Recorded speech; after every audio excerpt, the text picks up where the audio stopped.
잘 지내셨죠? 예. 날씨가 이렇게 싸늘해지니까 사는 맛이 나잖아요. 예. 기분도 나고요. 예. 그래서 12월 한 달 잘 지나고 연말 잘 보내고 또 새해 잘 맞을 수 있으면 좋겠습니다. 오늘은 그 열왕기하 4장으로 다시 돌아가요. 열왕기하 4장 8절의 말씀으로 돌아가서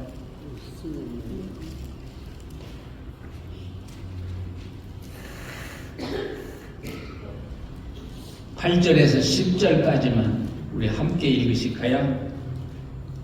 하루는 엘리사가 수네베에 이르렀더니 거기 한 귀한 여인이 그를 강권하여 음식을 먹게 하였으므로 엘리사가 그곳을 지날 때마다 음식을 먹으러 그리로 들어갔더라.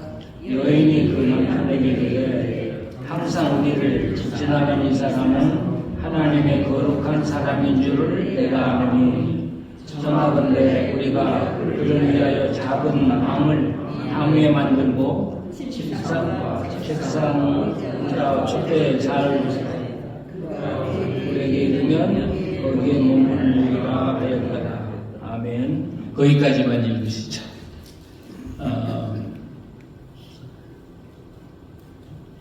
오늘은 이름은 나오지 않았는데 이 수네베라는 마을에 살았던 한 여인의 이야기를 함께 읽고 묵상을 해보려고 합니다. 그런데 이 여인의 이야기가 어떻게 보면 좀 엉뚱하거든요. 엘리사의 사역을 쭉 소개하다가 이 여자의 이야기가 불쑥 튀어나와요. 그리고 이 여인의 이야기가 끝났는가 해보면 8장에 가서 또 다시 나와요. 근데 성경에서 어떤 사람의 이야기가 계속 이렇게 한 사람의 이야기가 나오는 경우는 별로 없잖아요. 도대체 이 열왕기의 저자는 이 여인의 이야기를 여기에 왜 넣었을까요? 그런 생각해 보셨어요? 이 여인의 이야기를 통해서 우리에게 뭘 이야기하려고 여기에 이 여인의 이야기를 넣었을까? 예.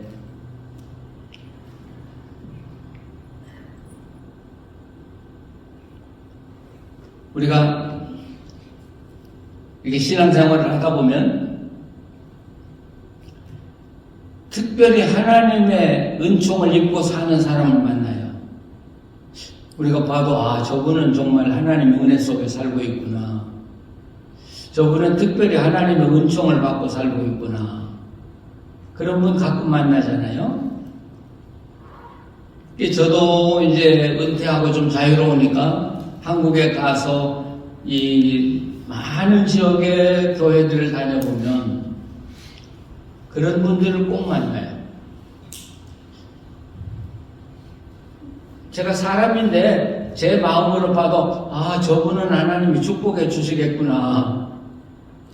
참 저분은 복받은 사람이구나. 그런 분들을 만나게 되거든요. 그런데 이 하나님의 은총을 입고 또 하나님의 축복을 받고 사는 사람들에게는 대부분 공통점이 있어요. 우리가 생각하는 판단하고는 상당히 다르더라고요. 만나보면. 그런데 오늘 이 수네베 여인의 이야기가 바로 그런 이야기예요. 그래서 어떤 구약학자는 이 수넴 여자의 이름은 나오지 않는데 이 여자는 구약에서 손꼽을 만큼 아름다운 여인 중에 하나다. 우리는 평범하게 읽는데 이 여인의 이야기는 구약에서 아름다운 여인으로 축복받은 여인으로 손꼽을 수 있는 여인이다. 그래서 제가 오늘 이 말씀을 한번 찾아보면서 이분이 왜 이 성경에 들어와 있는지를 한번 이야기를 해보려고 생각을 합니다.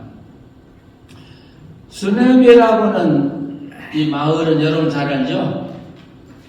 그 이스라엘에서 그 미인이 많은 동네래요. 아비삭도 바로 수넴 여자잖아요. 수넴.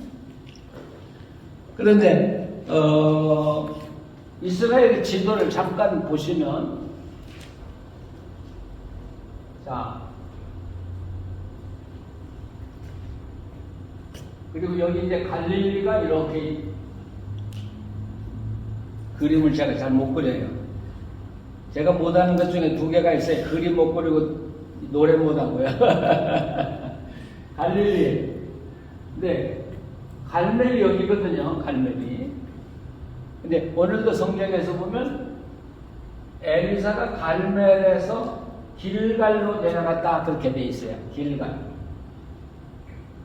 그런데 여기서 길갈로 내려가려면 이게 나사렛이라고 합시다. 여기 중간에 갈멜에서 이렇게 내려오다 보면 나사렛 동네를 지나가진 않지만 무깃돌을 통해서 이렇게 지나가요. 이렇게 지나가다 보면 여기에 다볼산이라는 데가 나와요. 다볼.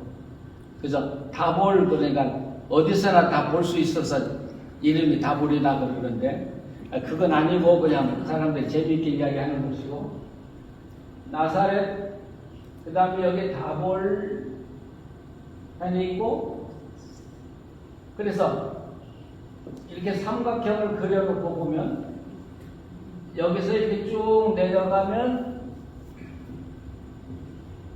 엘리사가 살고 있는 도단이라는 도시가 나와요. 도단. 그리고 여기서 이렇게 갈라져요. 이 삼각형에서 이쪽에 뭐가 있냐면 나인성이라고 있어요. 나인성 아시죠? 나인성에서 무슨 일이 있었어요? 예, 과부의 아들이 죽었는데 예수님이 살려준 이야기가 있죠. 그리고 이 나인성이 모라산이라는 산이, 조그마한 야산이 하나 있는데 그 야산 넘어서 바로 여기가 수넴이에요. 수넴. 그러니까 이 갈멜에서 이쪽으로 내려서 지금 이렇게까지는 아닌데 이렇게 내려오다가 이스라엘 평야를 거쳐서 아마 벳산, 이 벳산이라는 데서 요단강을 타고 이렇게 내려왔을 거예요. 예루살렘 가려면. 또 엘리사가 이 갈멜에서 그 길갈, 여기에 선지 학교가 있었고 여기도 선지 학교가 있었고, 그러니까 이 길을 왕래하는데, 그러니까 이 수넴이라는 동네는 지나가는 길은 아니지만 엘리사가 조금만 걸어 들어가면 그 마을을 만나는데, 어쨌든 이 엘리사가 이 길을 다니다가 이 수넴이라는 마을을 자주 들렸어요. 그래서 음식도 대접받고 쉬기도 하고 그랬어요. 그런데 오늘 성경을 보면 그곳을 지날 때마다 음식을 먹으러 그리로 들어갔더라. 그 무슨 필링이 와요. 엘리사가 공짜 참 좋아하네. 그래서 이 집 가면 음식 잘 대접해 주니까 가다가 일부러 들려서 음식을 자주 대접받았구나, 이렇게 우리가 생각할 수가 있잖아요. 그런데 이 8절을 자세히 보면 이 수넴에 거기 귀한 한 여인이 그를 강권해서 음식을 먹게 했다, 이런 표현이 나와요. 근데 이 여자를 뭐라고 표현하냐면 귀한 여자라고 그러거든요. 귀한 여자. 근데 히브리어로는 귀하다는 말보다는 크다는 말이에요. 크다. 근데 정말 이 여인이 키가 컸는지 그건 잘 모르겠어요. 그러나 히브리어에서 크다는 말은 이 여인이 키도 크다는 이야기도 되겠지만 존귀하다, 큰 인물이다, 그렇게 표현하면 좋을 것 같아요. 어쨌든 성경의 저자는 이 여인은 존귀한 여자로 표현해요. 존귀하고 키가 큰 게 아니라 사람들에게 추앙을 받는 그런 여인이 있었다. 그런데 이 여인이 누구를 알아봤냐면 엘리사를 알아봐요. 그래서 강권했다 그런 표현을 쓰죠. 강권. 저는 히브리어를 잘 몰라요. 그냥 읽을 정도만 알지. 그런데 이제 그냥 상식적으로 이 헬라어나 히브리어는 단어의 뜻도 중요하지만 그 시제가 참 중요해요. 텐스. 시제 아시죠? 근데 우리나라 언어는 이상하게도 텐스에 약해요. 그렇죠? 우리는 현재 완료나 현재라를 잘 구분해서 안 쓰잖아요. 그냥 우리 밥 먹었다 그렇게 하지. 미국 사람들은 그걸 현재 완료로 이렇게 표현하고 그러는데 히브리어는 그게 대단히 중요한데 그 강권했다는 말이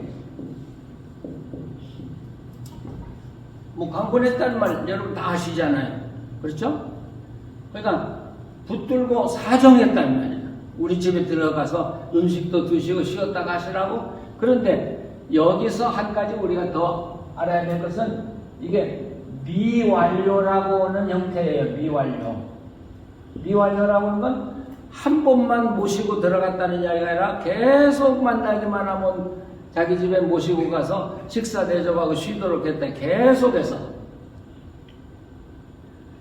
그러다 보니까 이 집과 엘리사가 친하게 되고 자주 들리게 되고 아무래도 아는 집이 있으면 여행하다가 피곤하고 좀 들려갈까? 그런 생각 들잖아요. 근데 엘리사가 그 집에 대접받기 좋아서 간 게 아니고 그 여인이 너무 강권하니까 편하게 느꼈다는 말이에요. 예, 오늘 새벽에도 그 베다니 마을에 그 마리아와 마르다 이야기했습니다만 예수님이 이 세상에 살면서 가장 편하게 느꼈던 가정이 하나 있어요. 그 집이 누구 집이에요? 바로 마리아 마르다 집이에요. 아주 편하게 느껴요. 그래서 이 집에 들어갔어요. 자, 그런데 그럼 이 여자는 도대체 누구냐? 이 여자가 어떤 여자? 이름도 없고요. 갑자기 수냄 여인이 이렇게 나오니까. 그런데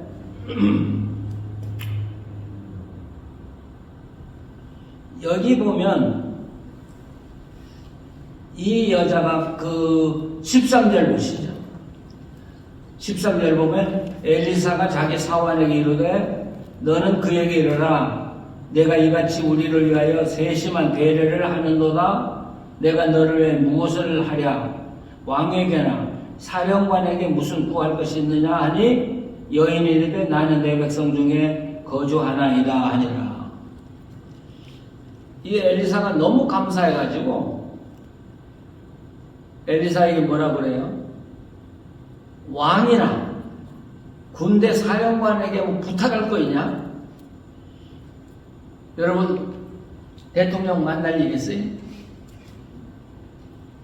미국 장군 만날 일 있어요? 우리하고는 아무 상관이 없잖아요. 그렇잖아요. 그런데 여기서 이 여인에게 이야기할 때 너 우리한테 너무 잘해주는데 혹시 왕에게 뭐 부탁할 필요한 건이 있냐? 또는 군대 장관에게 필요할 게 있냐? 내가 도와주겠다. 그럼 뭘 느껴요, 여러분? 아무것도 안 느끼셔요?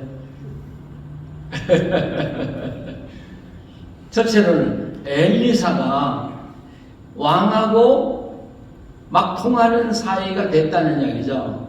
이제는 엘리사가 나라의 국부가 되어 있는 거예요. 국부가. 그러니까 부탁할 일 있으면 내가 왕에게도 부탁해주고 군대 장관에게도 부탁해준다. 이건 엘리사의 위치가 그만큼 높아졌다는 이야기예요. 여러분 우리가 그동안 공부했지만 엘리사가 아무것도 자기가 높아지려고 노력하고 그렇게 높은 사람들하고 관계를 맺으려고 애쓴 흔적 한 번도 없어요. 그냥 자기 일만 성실하게 나간 거예요. 엘리사는. 네, 높여준 건 누가 높여줘요? 하나님이 높여주시더라. 뭐 다 인생을 사셨지만 저도 살면서 살아오고 이렇게 돌이켜보니까 내가 높아지려고 해서 높아진 적은 한 번도 없어요. 높아지려고 해서 높아진 것도 없고요. 그런데 그냥 내가 해야 될 일을 이름도 없이 빛도 없이 누가 알아주지 않아도 괜찮고 그냥 내가 꾸준하게 그 일을 해나가면 나를 높여주신 분은 하나님이시더라고요. 믿으십니까? 예.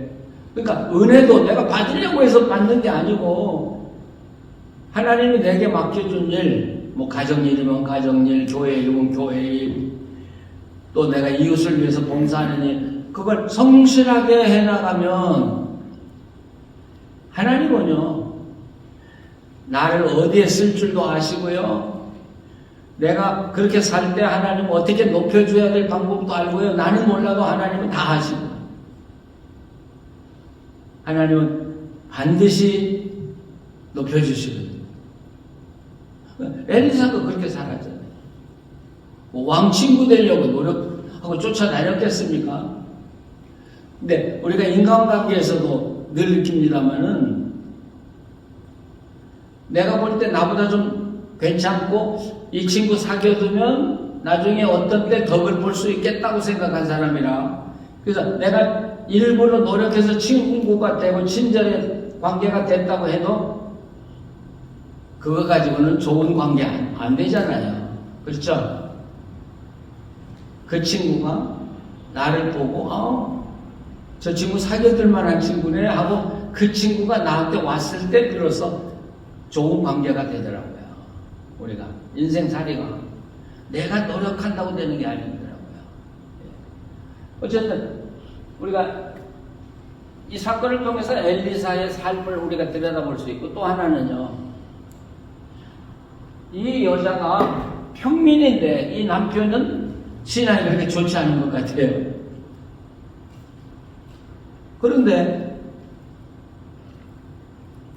너 왕에게 부탁할 일 있냐? 그럼 뭘 느껴요? 군대 장관에게 부탁할 일 있냐?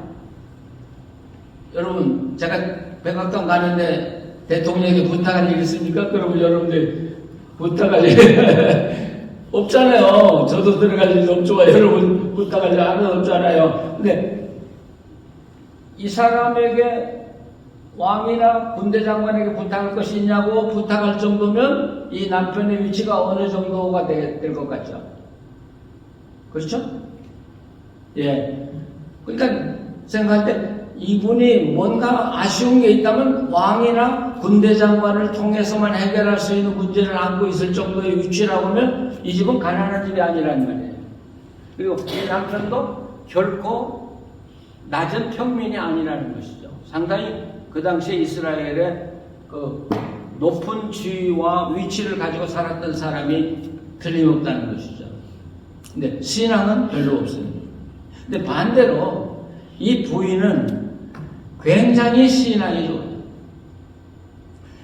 우리가 이 사람을 이렇게 보면 구절을 한번 보시죠. 구절 한번 같이 읽어보시죠. 여인이 그의 남편에게 이르되 항상 우리를 지나간 이 사람은 하나님의 거룩한 사람인 줄을 내가 아노니. 안단 말이에요. 누구라고요? 엘리사가 어떤 사람이라고요? 하나님의 거룩한 사람이라는 말. 근데 이 거룩하다는 말은 하나님을 이야기할 때 거룩하신 하나님 할 때 쓰는 단어예요. 카도시라는. 카도시. 그러니까 이 엘리사가 이 여자가 볼 때 이분은 보통 하나님의 사람이 아니에요. 정말 어떤 면에서 하나님의 성품을 닮아가는 사람으로 보았고 알았다는 거예요. 예. 이 여인이요. 그러니까 이 여인이 사람 볼 줄도 알고요. 예, 사람 볼 줄 알고요. 정말 하나님을 닮은 사람을 어떻게 대접해야 될 것인가를 알고요. 그러니까 이런 여인은요 상당히 고상한 사람이에요. 예, 그냥 시중에 그냥 떠도는 삶을 사는 게 아니라 상당히 품격 있는 생각을 하고 살아가는 여인이에요. 품격. 그러니까 아무래도 말이 참 이 여자가요 말이 굉장히 부드럽고요 예의 바르고요.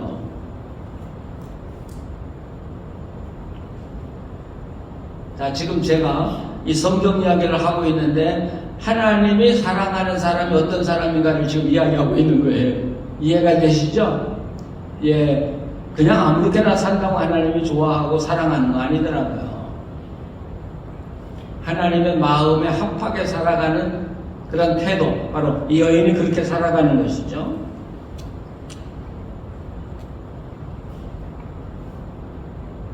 그런데 이 엘리사가 자기 집을 자주 드나들고 먼 길을 왔다 갔다 하니까 이 여인이 무슨 생각을 해요? 아, 엘리사를 위해서 아예 우리 집에다가 방을 하나 들여놔야 되겠다. 방을 하나. 근데 그러니까 유대 집의 구조로 봐서는 이런 집은 다락다락 그 지붕 위에 이렇게 지붕 위에 방을 따로 하나 만드는 거죠. 유대나라 지붕은 편편하니까요. 그 위에다가 방을 하나 드리는 거예요. 그리고 대체적으로 이런 집들은 주인 집을 통해서 올라가는 게 아니라 밖에서 독립적으로 살아갈 수 있도록 된 방이에요. 근데 여기 자세히 보시면 방을 만드는데 담을 쌓고 만들었다. 담. 근데 보통 베드로가 기도하러 다락에 올라가서 했다는 데는 그건 담으로 만든 집이 아니고 그냥 뭐 유대나라 시원하니까 이 건물 같은 건물은 아니지만 그냥 뭐라 그래요? 가름대 대고 거기에 바람이 들어올 수 있도록 이렇게 만든 방인데 이건 담을 쳤다는 이야기는 이건 잠시 머물도록 만든 방이 아니라 그분이 머물고 싶어 한다면 영원히 살아갈 수 있도록 만든 방이라 이렇게 해서 그래요. 이 여자가요 보통 엘리사를 위해서 신경 쓴 게 아니잖아요. 그리고 책상과 침상과 의자와 촛대 이렇게 보면 이 엘리사는 그냥 맨손 쥐고 다니면서 성경을 가르치거나 설교한 사람이 아니고 늘 연구했던 사람임을 알 수 있어요. 그래서 책상이 필요한 사람이야, 이 사람은. 그래서 책상을 놓고 의자를 놓고 촛대를 놓고 그래서 엘리사가 우리에게 오면 여기 머물도록 합시다. 그리고 이제 바로 11절에 하루는 엘리사 거기를 그 방에 들어가 누웠다. 이제 얼마나 편하겠어요, 나그네가. 완전히 독립된, 예, 그 주인에게 빠져나가지 않고 완전히 독립적으로 들어와서 쉬고 나갈 때도 마음대로 나갈 수 있도록 된 방이니까 얼마나 좋은 방에 내 집과 같죠. 거기 누워서 쉬었단 말이죠. 근데 그때 엘리사에게 무슨 생각이 떠올라요? 야, 이 집 축복해주고 싶어. 예, 이 집 축복해주고 싶어. 여러분, 이 축복이라는 게 거저 받는 거 아니잖아요. 그냥 아무렇게나 우리가 축복해줘서 그분이 축복 받는 거 아니잖아요. 네. 하나님의 성령이, 여기는 성령이라는 말은 표현이 아니지만 성령이 엘리사의 마음을 움직였다고 봐야 돼요. 그러니까 성령님이, 하나님이 이 여인의 가정을 축복해주고 싶은데 누구를 통해서 축복해 주세요? 바로 엘리사를 통해서 축복해요. 뭔가 도와주고 싶고 축복해주고 싶고. 제가 종종 그런 이야기 했습니다만은 목회할 때 이제 보면 새벽기도 다 끝나고 이제 목사니까 아무래도 제일 늦게 이제 나갈 때가 많아요. 그러면 그때까지 남아서 간절히 기도하는 교인들이 있어요. 근데 그럴 때 마음이 감동이 와요. 예, 제 마음에 감동이 와서 하나님 저분은 꼭 축복해 주셔야 돼요. 저분의 기도를 반드시 들어주셔야 돼요. 그럴 때가 참 많았어요. 그냥 제 마음이 막 움직여. 축복해 주고 싶은 마음으로 막 움직여요. 예. 제가 서울에서 목회할 때 젊은 남자 집사인데 참 어렵게 살았어요. 돈이 없으니까 사우디아라비아에 그때 이제 노동자로 갔지 않았어요. 갔다가 왔는데 돈을 좀 벌어가지고 온 것 같은데 할 일이 없는 거예요, 이분이. 그러니까 이 의자에 앉아서 기도하는데 그냥 의자에 앉아서 기도하는 게 아니라 의자에 올라가서 무릎을 꿇고 기도해요, 이분을요. 그게 얼마나 간절히 기도하는지 몰라요. 근데 하나님이 가게를 안 주시더라고요. 거의 1년도 넘었는데도. 그러니까 이분은 의자 위에 이렇게 올라가서 무릎 꿇고 기도하는데 너무 제 마음에 감동이, 야, 내가 뭔가 도와주고 싶어. 그래서 제가 불렀어요, 하루는. 하나님한테 그렇게 기도하지 말고 뭐 하고 싶다고 구체적으로 이야기를 해라. 하나님 저 좀 좋은 직장 달라. 그렇게 하지 말고 뭐 하고 싶냐. 그럼 나도 기도하고 당신도 기도하자. 그랬더니 문방구를 하고 싶대. 문방구. 그래, 그러면 내일부터 문방구 달라고 기도하자. 그런데 한 달도 안 됐는데 진짜 문방구가 나온 거예요. 그분이 얼마나 좋아하는지. 예. 여러분, 우리는 영의 사람들이에요. 영의 사람들. 우리의 영이 움직이는 거죠. 느끼고요. 그렇지 않나요? 근데 하나님이 직접 축복해 주시는 경우보다는 다른 사람을 통해서 축복해주고 은혜 주시는 게 더 많아요. 아니, 다른 사람을 통해서, 특별히 목회자를 통해서 주시는 축복이 많거든요. 예. 우리에게 필요한 건 복 받으려고 하는 게 아니라 하나님이 감동이 돼서 이 사람은 꼭 복을 주고 싶다고 느낄 수 있도록 살아가는 게 더 중요하다는 거예요. 그러면 누군가의 마음을 감동해서라도 나를 돕게 하나님이 해주실 테니까. 그렇죠?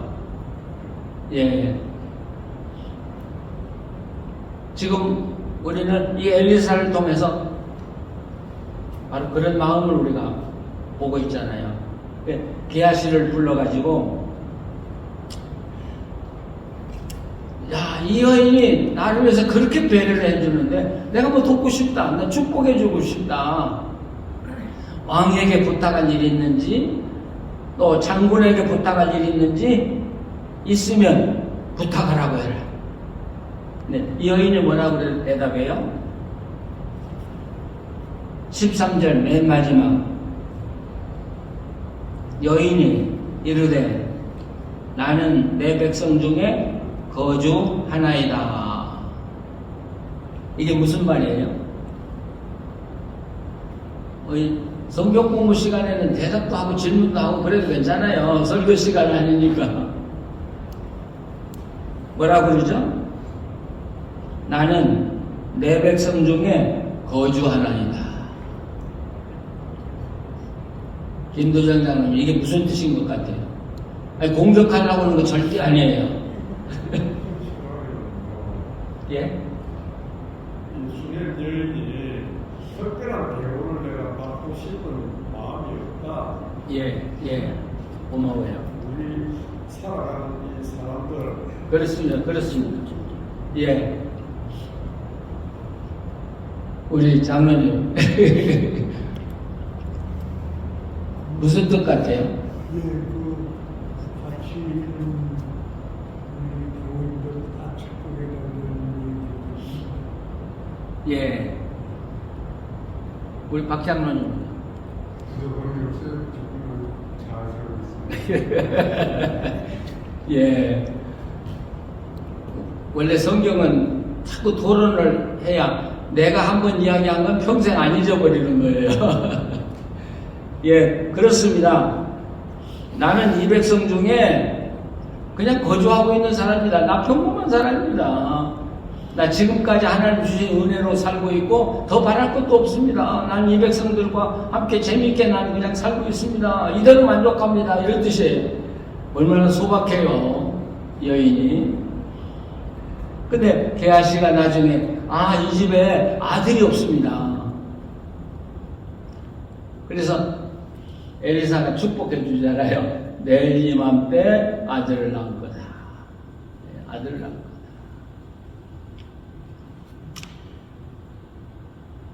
결국 아들을 낳았죠. 근데 바로 이어나가면 이 아이가 또 무슨 병인지 모르겠고 죽어요. 예. 그럼 우리 그럴 거예요. 하나님 은혜 받았다니 아들은 왜 줘가지고 또 죽여가지고 또 그러냐. 우리 그렇게 얘기할 수 없어요. 할 수 있어요. 그러나 우리는 이 과정을 통해서 하나님이 기대하지 않은 자기 남편이 늙어서 도저히 애 낳을 수 없다는데 하나님 아들 주셨고요. 아들이 죽는 게 하나님이 죽이거나 그러지 않아요. 우연히 당한 불행이라고 볼 수 있겠죠. 그러나 그 상황 속에서도 하나님은 그 여인을 사랑하셔서 아이를 살려서 돌려주시죠.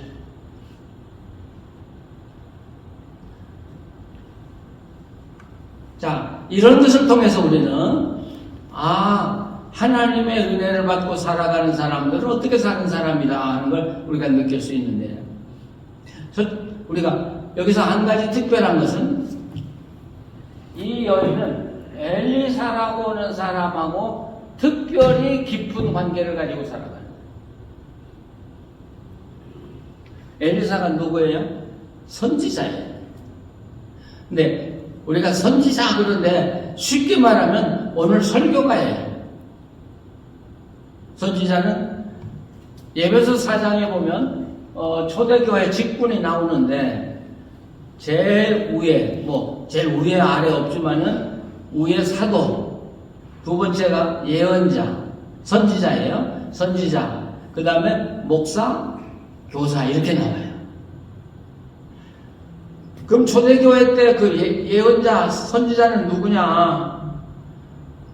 쉽게 말하면 설교가예요. 설교자. 자, 여기서 우리가 좀 다른 이야기를 좀 해보았으면 좋겠어요.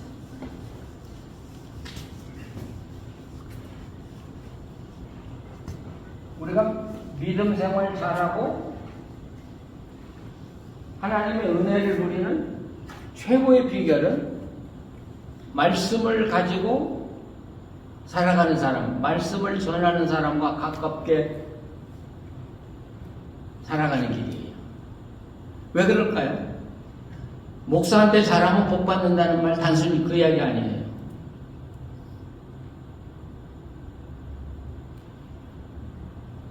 왜 설교자하고 가까워야 돼요?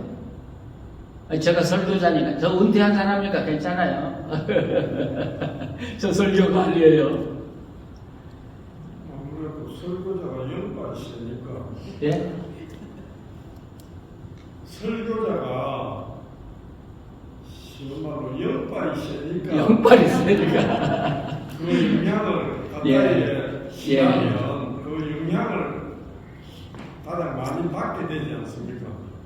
예, 결론적으로 그럴 수 있는데 여기서 이야기하는 것은 지금 이 여인의 시대에는 시대가 굉장히 위기의 시대예요.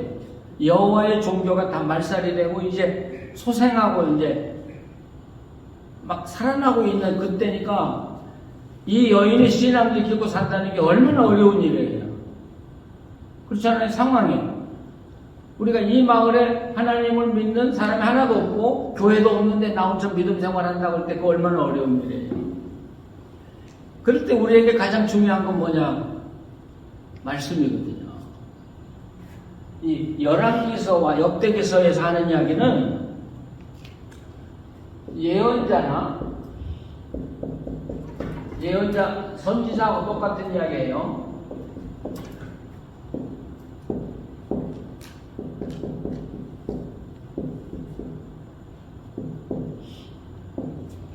말씀과 관계가 돼요. 말씀과. 자, 여러분이 저를 신뢰하시나요? 임장님, 저 신뢰해요? 쏘쏘. 큰일 났네. 나 성경 공부 꼭 말해야 되겠어. 어때요? 신뢰가 좀 가면 내가 하는 말이 가슴으로 돌아와요. 그렇죠? 예. 말씀이 돌아요. 예. 저도 어렸을 때, 그때 예수님을 만나고, 그 하나님을 사랑하고 그 말씀대로 살아가려고 할 때, 얼마나 말씀을 사모했는지 몰라요. 그래서, 목사님이 성경을 가르치는 시간이면 어른들 모임이든 아이들 모임이든 할 거 없이 그냥 참석을 했어요. 좋아서. 예. 최고의 축복은 여기에 있는 거예요, 여기. 예, 여기. 그러면 이 말씀을 우리가 가지고 살려면 누구한테 가야 되냐? 예언 선지자하고 가까워야 돼요.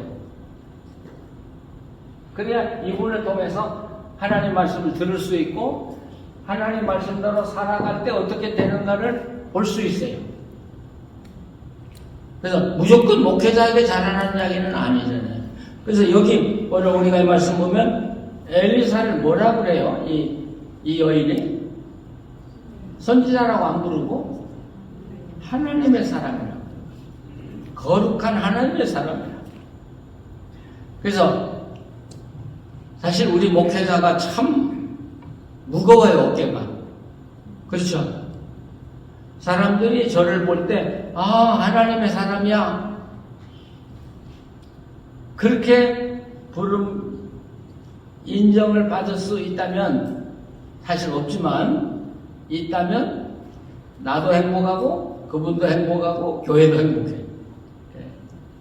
그렇잖아요? 그래서, 우리가 하나님 안에서 산다고 할 때는, 내가 이렇게 되고 싶다. 아까도 이야기했지만, 난 당신의 목사야. 난 당신의 지도자야. 그게 중요한 게 아니고, 교인들이, 사람들이 나를 당신은 하나님의 사람이 하고 인정해 주는 게 가장 필요한 거예요.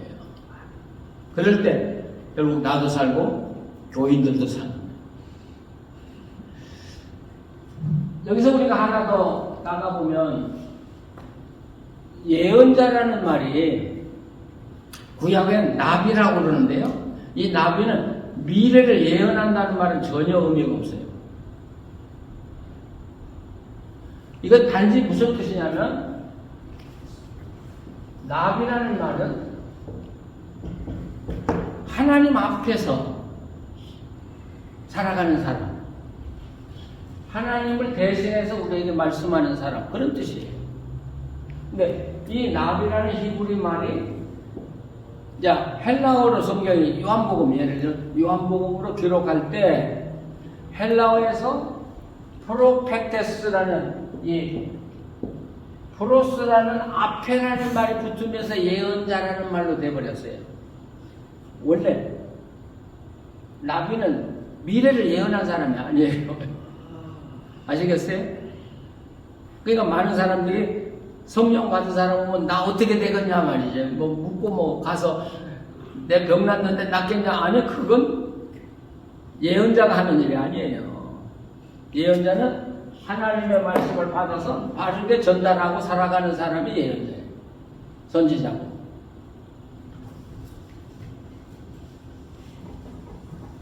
자, 그런데요, 이 예언자는 결국 우리가 말하면 구약의 율법. 백성들이 율법에 의지해서 바르게 살아가도록 인도하는 사람이 예언자예요.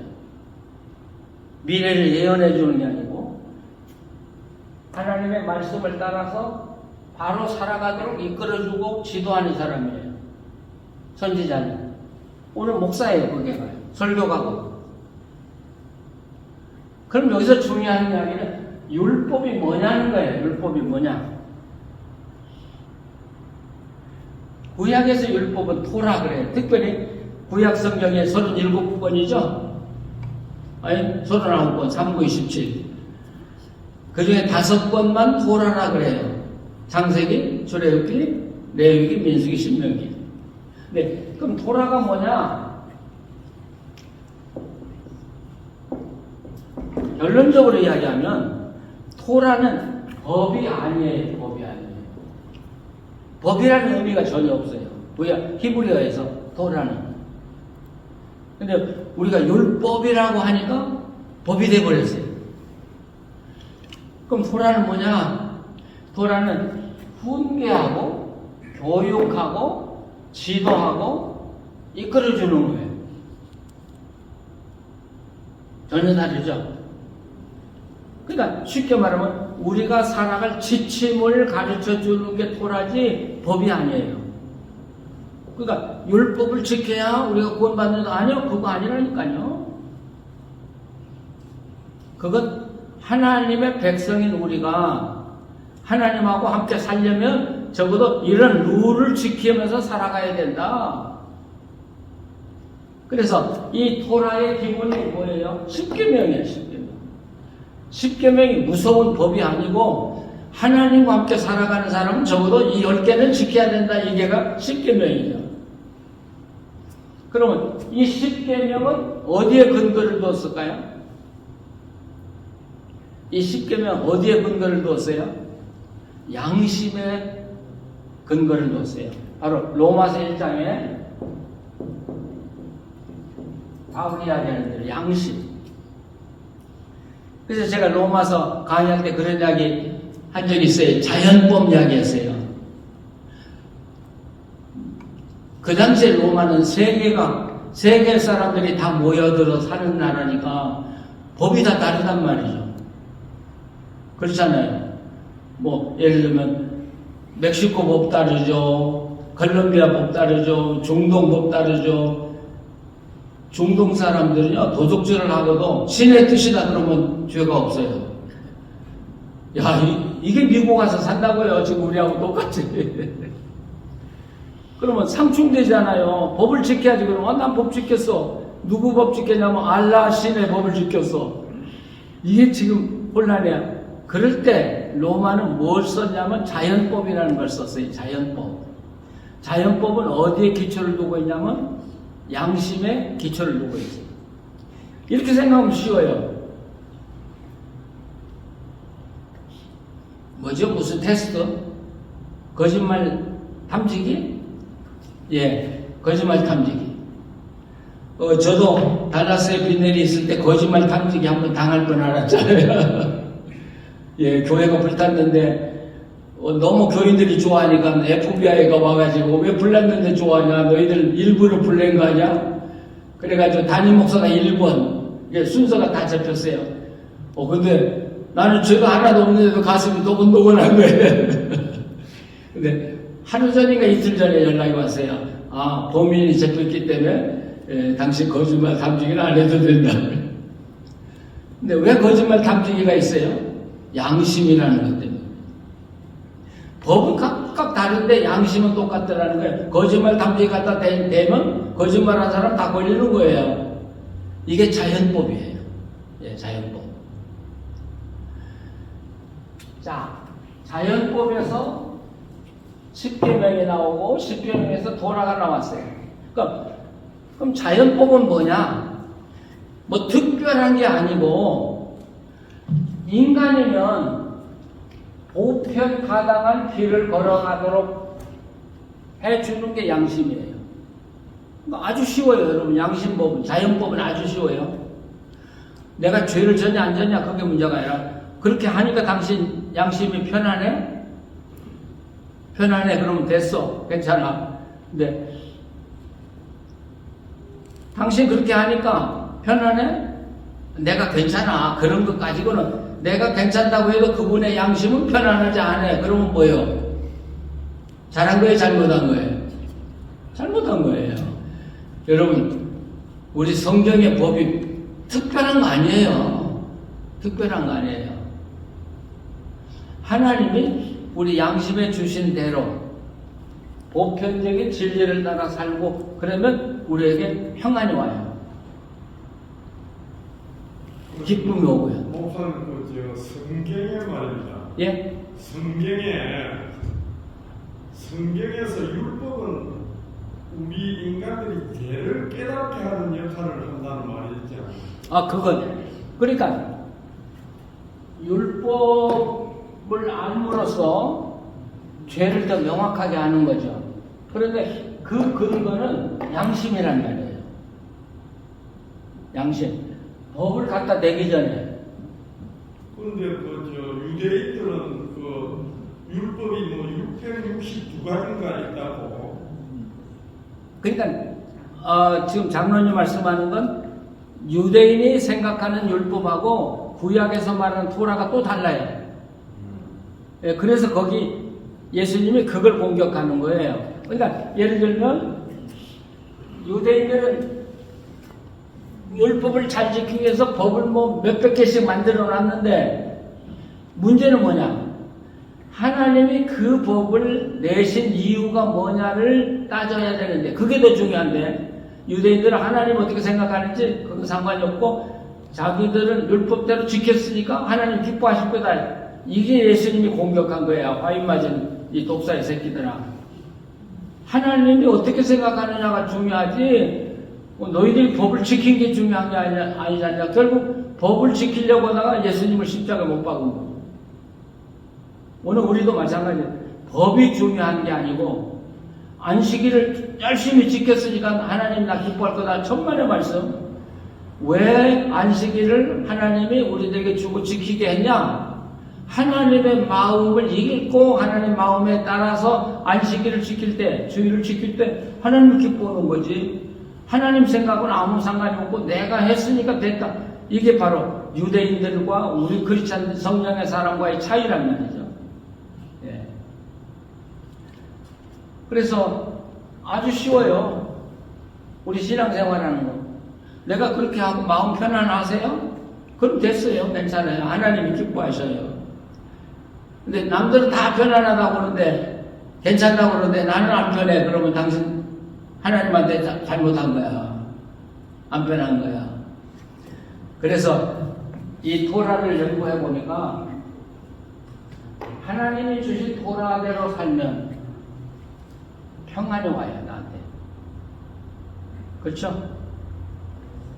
기쁨이 와요. 걱정 근심이 없어요.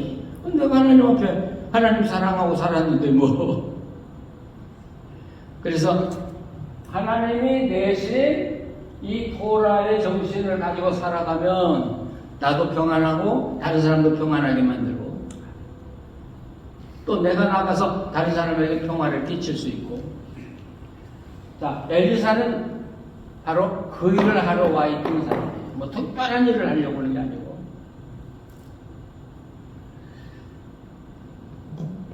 그래서 제가 이야기 아까 했습니다마는 우리가 믿음 생활 잘하기 위해서는 바로 기준이 되는 사람. 보편 타당하다는 게 기준이 되는 거예요. 저분 따라서 살면 되겠다. 그게 토라예요. 법을 지키려고 하는 게 아니라 하나님이 그 일을 기뻐하시냐 기뻐하지 않냐. 자, 그러면 우리가 이 여인을 하나님이 그렇게 사랑하시고 정말 그 아이 낳을 수 없는데도 아이도 주고 죽었는데도 살려주고 제가 8장 이야기를 못했습니다마는 8장 이야기는 엘리사가 이 여인 보고 그래요. 아직 7년 흉년이 오니까 그 물이 많은 블레셋으로 피난을 가라. 그래서 피난을 보내요, 엘리사가. 그러면 자기 집이라든지 토지를 다 남에게 맡겼을 거 아니겠어요. 그걸 7년 후에 돌아왔는데 그걸 찾아야 되는데 그걸 경작한 사람들이 내놓으려고는 안 해요. 그러니까 여인이 누구한테 호소하러 오냐면 왕 앞에 지금 호소하러 온 거예요. 왕 앞에. 근데 이 여인이 왕 앞에 간 바로 그 순간이 게하시하고 그 왕하고 대화를 하는데 엘리사가 누구냐 하는 것에 대한 대화를 하고 있었어요. 그러니까 이 게하시가 그분은 죽은 사람을 살려내신 분이다 뭐 이렇게 설명을 하니까 왕이 이해가 안 간단 말이죠. 허황된 이야기 같고. 근데 그때 이 여인이 방에 쑥 들어오니까 이 게하시가 바로 저 여인이 증인이다. 그렇죠? 그러니까 그럼 당신의 집에서 일어난 이야기 해봐라. 왕이 그러니까 이 여인이 자기 아들이 죽었던 이야기, 엘리사가 살려준 이야기, 그런 이야기를 다 하니까 지금 여인의 문제는 해결되겠어요? 안 되겠어요? 그렇게 신실한 여인의 이야기인데 왕이 당장에 토지와 집을 돌려주고 7년 동안 얻은 수확까지를 다 돌려줘라. 그래서 여자는 아무 수고도 안 하고 7년 동안의 것을 다 받잖아요. 이런 걸 우리가 뭐라 그래요? 형통한다 그러잖아요. 형통한다.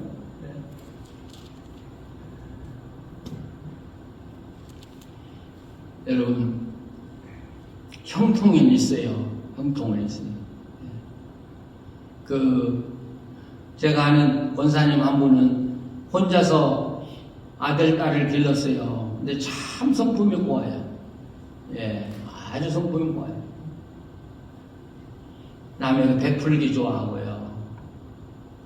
이분은 자리에 앉았는지 서 있는지를 모르게 그냥 조용히 살아가는 거예요. 근데 아들, 딸들이 다 좋은 하나님의 사람들이었어요.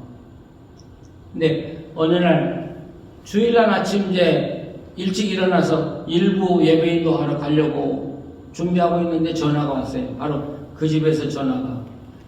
자기 어머니가 돌아가셨다는 거죠. 그래서 부랴부랴 가보니까 그냥 잠자리에 누워서 그냥 그대로 잠들고 계신 거야. 그 어떻게 된 거냐, 그러니까 어젯밤에 서울에 있는 아들 며느리가 와서 저녁 같이 먹고 이야기하다가 야, 나 좀 피곤하니까 일찍 자야겠다. 그러고 방에 들어가셨는데 아침 새벽에 깨야 되는데 안 일어나시더라는 거예요. 야, 난 그분의 일생을 알아요. 젊어서부터 알아요. 고생 안 했냐? 그러면 고생 많이 한 분이에요. 그러나 그분은 언제나 평안과 웃음과 복음을 주고 산 사람. 저는 그래요. 우리 연세 드신 분들, 이제 내가 죽을 때가 참 걱정된다. 그런데, 그럴 때마다 저는 그 권사님 생각해. 야, 하나님이, 아니, 자녀들하고 밥 먹고, 이야기하고, 피곤해서 자야 되겠다. 그러고 그냥, 아무 흔적도 없이 그냥 주무시는 거야. 야, 그런 게 하나님의 은총이더라고요. 하나님의 은혜를 입고 사는 것이고, 그게 형통한 것이고요. 그러니까, 죽음 걱정하지 마세요. 정말 하나님 의지하고 편안하게 살아오셨으면 그분은 마지막까지도 하나님 평안 주셔요. 믿으십니까? 예, 그게 하나님이 주시는 은혜더라고요. 근데 우리가 하나님의 은혜와 축복을 이야기할 때 하나님의 은혜와 축복은 당장 이 순간이 아니고 일생을 살아봐야 느끼는 거잖아요. 우리는 지금까지 살아왔고 앞으로 또 살아가는 거잖아요. 그러면서 하나님의 사랑을 느껴보면서 제가 늘 이야기합니다마는 젊었을 때 내 인생이 어떻게 될지 모르겠는데 쭉 하나님과 함께 살아보니까 내 인생은 앞으로 어떻게 될 것인가를 예측을 하게 되더라고요. 제가. 예. 글쎄 저 마지막까지 지켜봐 주세요. 예, 힘들게는 안 죽을 것 같아. 하나님이 주신 평화가 마지막까지 그래서 예수님이 고개를 떨구시더라. 그 말은 마치 어린아이가 엄마 품에 고개를 떨구고 잠드는 걸 이야기합니다. 요한복음의 이야기가. 그러면 우리가 주님 품에 의지하고 잠들면 주님이 나를 안아서 어디로 데려가요? 천국 가려고 놀아가지 마세요. 주님 안에서 고개를 떨구고 숨을 거두면 주님이 나를 안고 마치 엄마가 어린아이를 안고 침대에 누워듯이 우리를 안고 하늘나라로 우리를 옮겨줄 것을 우리가 믿기 때문에요. 그게 평안이잖아요.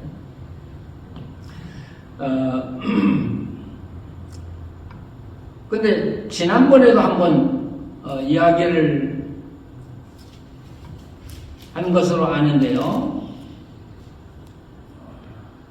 거기 29절을 한번 보시죠. 29절 같이 한번 읽어보시죠. 엘리사가 게하시에게 이르되 내 허리를 물고 내 지팡이를 손에 들고 가라.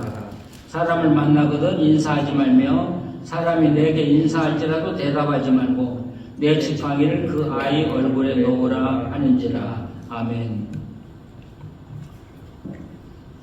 여기서 하는 말은 정말 하나님 앞에서 중요한 일을 하기 위해서 걸어갈 때 사람 만나서 이야기하지만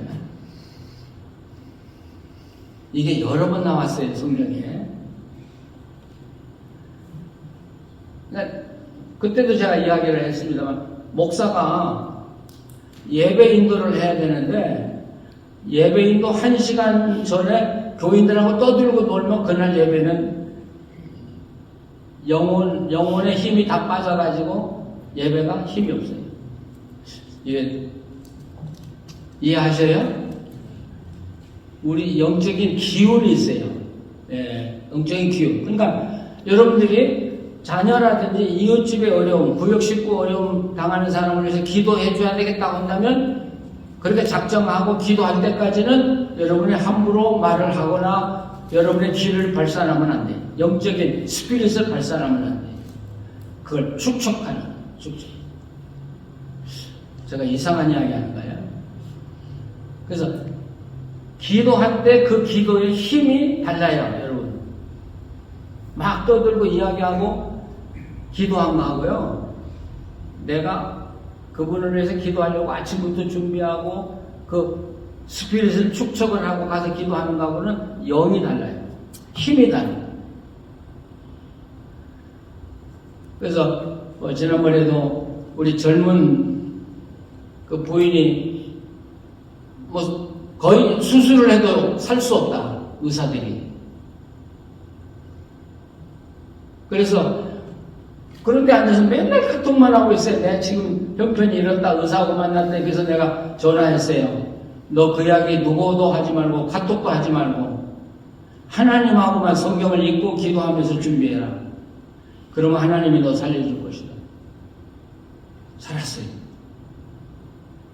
예, 의사들 그 수술이 안 된다고 보다 훨씬 좋은 상태에서, 그래서 아이도 3명이나 낳고요. 그 사람 지금 카톡 안 해요. 예. 근데 한 분은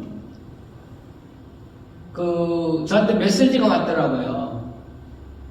근데 아주 젊은이에요.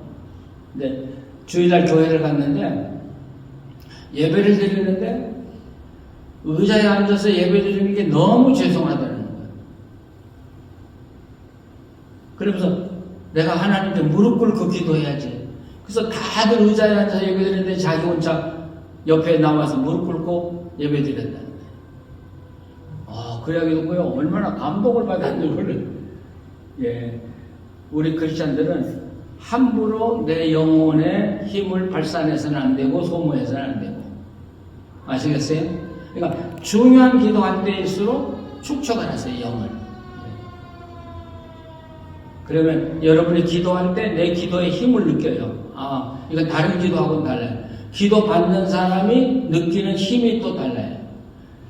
여기 엘리사가 게하시에게, 자, 네가 그 아이 이제 살리러 지팡이 놓으러 갔는데 절대 사람 만나 이야기도 하지 말고 듣지도 말고 침묵하고. 예. 우리 크리스찬들이 가끔 침묵해야 될 때가 있어요. 침묵. 정말 중요한 기도라고 정말 중요한 걸 하나님께 부탁할 때 뭐가 필요해요? 침묵이 필요해요.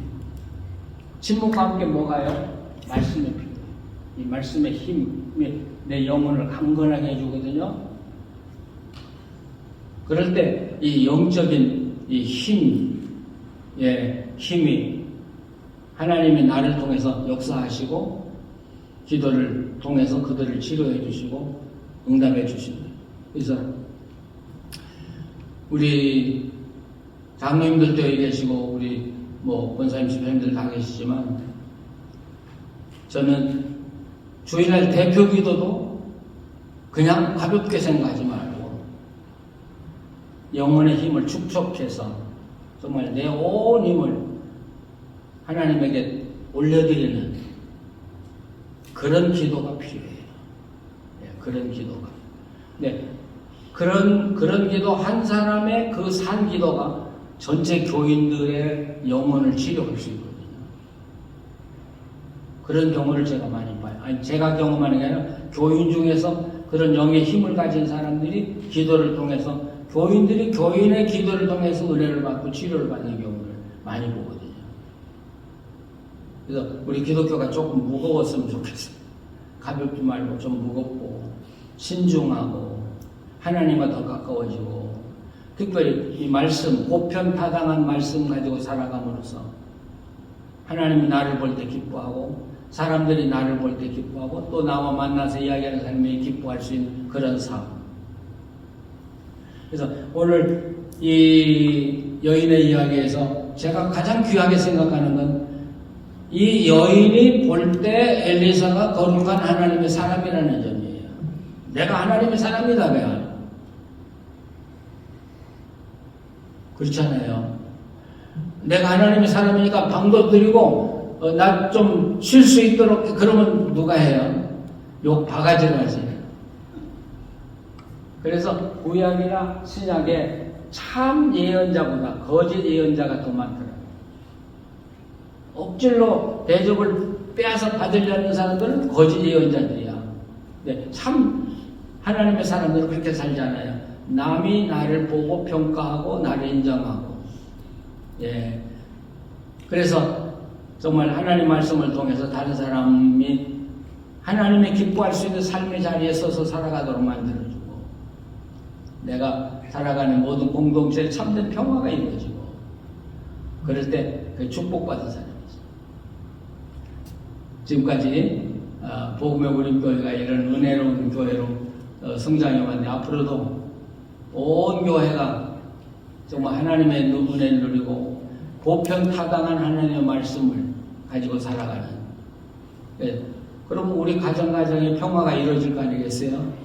평화만 아니라 기도가 이루어지는 것이죠. 하나님이 또 우리 교회와 우리를 축복해 주시는 것이죠. 예. 그런 삶을 앞으로도 계속 살아갔으면 좋겠습니다. 기도하시겠습니다. 하나님, 참 감사합니다. 우리가 하나님 앞에 엎드릴 때는 감사밖에 드릴 말씀이 없습니다. 하나님이 우리에게 베풀어준 사랑과 그 은혜를 우리가 무엇으로 다 보답할 수 있겠습니까? 무엇으로 다 표현할 수 있겠습니까? 하나님, 우리 마음을 드리고 우리 찬양을 드리고 우리 내 모든 인격 전체를 하나님께 드릴 뿐입니다. 하나님 더럽고 추하지만 우리를 받아주시고 우리를 평화의 도구로 사용하여 주시옵소서. 하나님, 이 여인처럼 말이 없지만 모든 사람이 인정받고 높임받고 존경을 받으면서 하나님의 영광을 우리도 나타내며 살게 하여 주시옵소서. 하나님을 사모하는 우리 성도들 가정의 기적을 지금도 일으켜 주실 줄로 믿습니다. 영역 간의 평안을 주실 수 있을 줄 믿습니다. 그래서 늘 하나님께 감사하고 찬양하고 영광 돌리며 살아가게 하여 주시옵소서. 예수님의 이름으로 기도합니다. 아멘.